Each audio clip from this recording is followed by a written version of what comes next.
Hello, friends! I have a fun book I'd like to read with you today.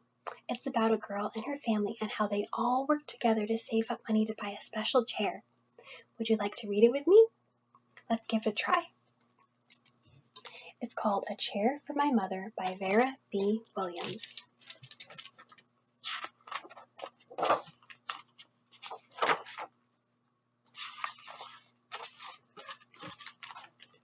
My mother works as a waitress in the blue-tiled diner. After school, sometimes I go to meet her there. Then her boss, Josephine, gives me a job too. I wash the salts and peppers and fill the ketchups. One time I peeled all the onions for the onion soup.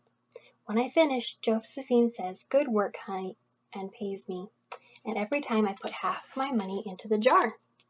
I wonder what jar she's talking about. Oh, maybe it's this jar. It takes a long time to fill a jar this big. Every day when my mother comes home from work, I take down the jar. My mama empties all her change from tips out of her purse for me to count. Then we push all the coins into the jar.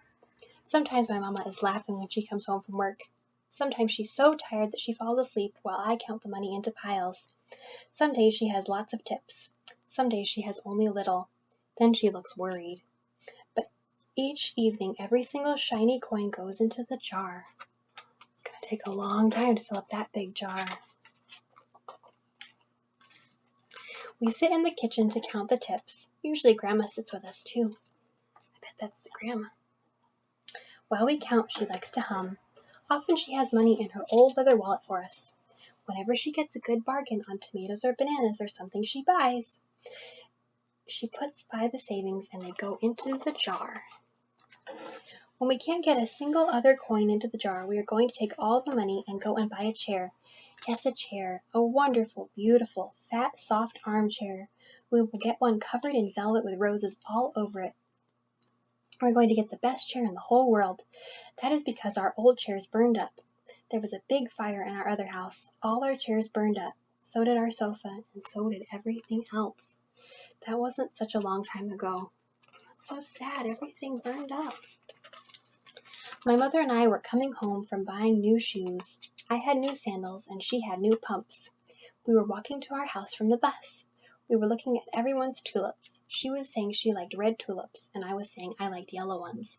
Then we came to our block. Oh, there's the red tulips. There's the yellow tulips. Right outside our house stood two big fire engines. I could see lots of smoke. Tall orange flames came out of the roof. All the neighbors stood in a bunch across the street. Mama grabbed my hand and we ran. My Uncle Sandy saw us and ran to us. My mama yelled, "Where's Mother?" I yelled, "Where's my grandma?" My Aunt Ida waved and shouted, "She's here, she's here. She's okay, don't worry." Grandma was all right. Our cat was safe too, though it took a while to find her. But everything else in the whole house was spoiled.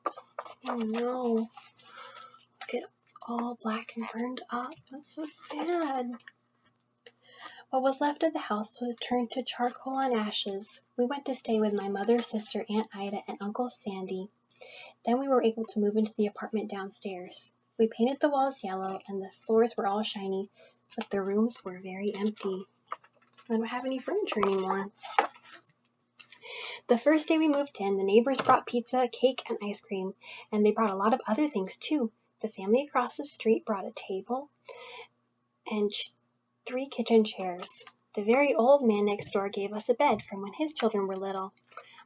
My other grandpa brought us his beautiful rug. My mother's other sister Sally had made us red and white curtains. Mama's boss Josephine brought us pots and pans, silverware and dishes. My cousin brought me her own stuffed bear. Everyone clapped and my grandma made a speech. "You are all the kindest people," she said, "and we thank you very, very much. It's lucky we are young and can start all over." Look, they brought so many things. Bed and dishes and flowers and food. They all worked together to help them after their house burned. That was last year, but we still have no sofa and no big chairs.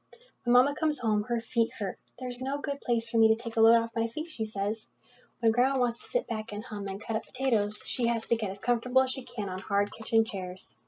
So that is how Mama brought That is how come Mama brought home the biggest jar she could find at the diner, and all the coins started to go into the jar. Now the jar is too heavy for me to lift down.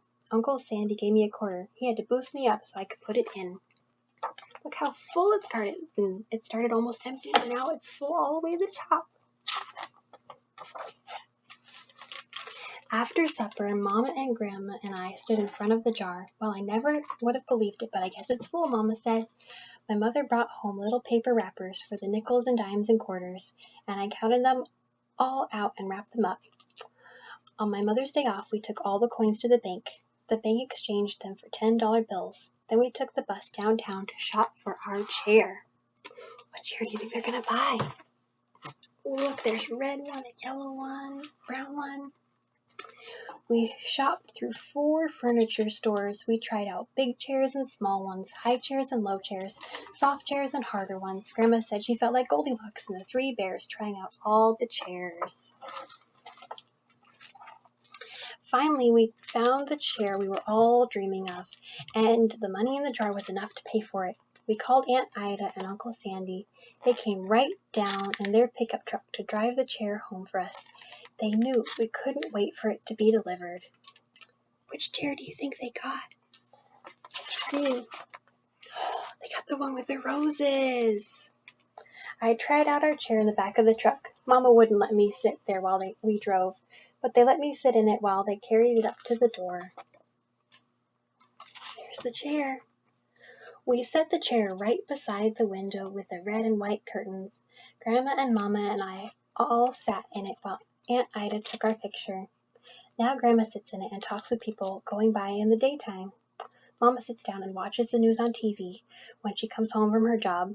After supper, I sit with her, and she can reach right up and turn out the light if I fall asleep in her lap.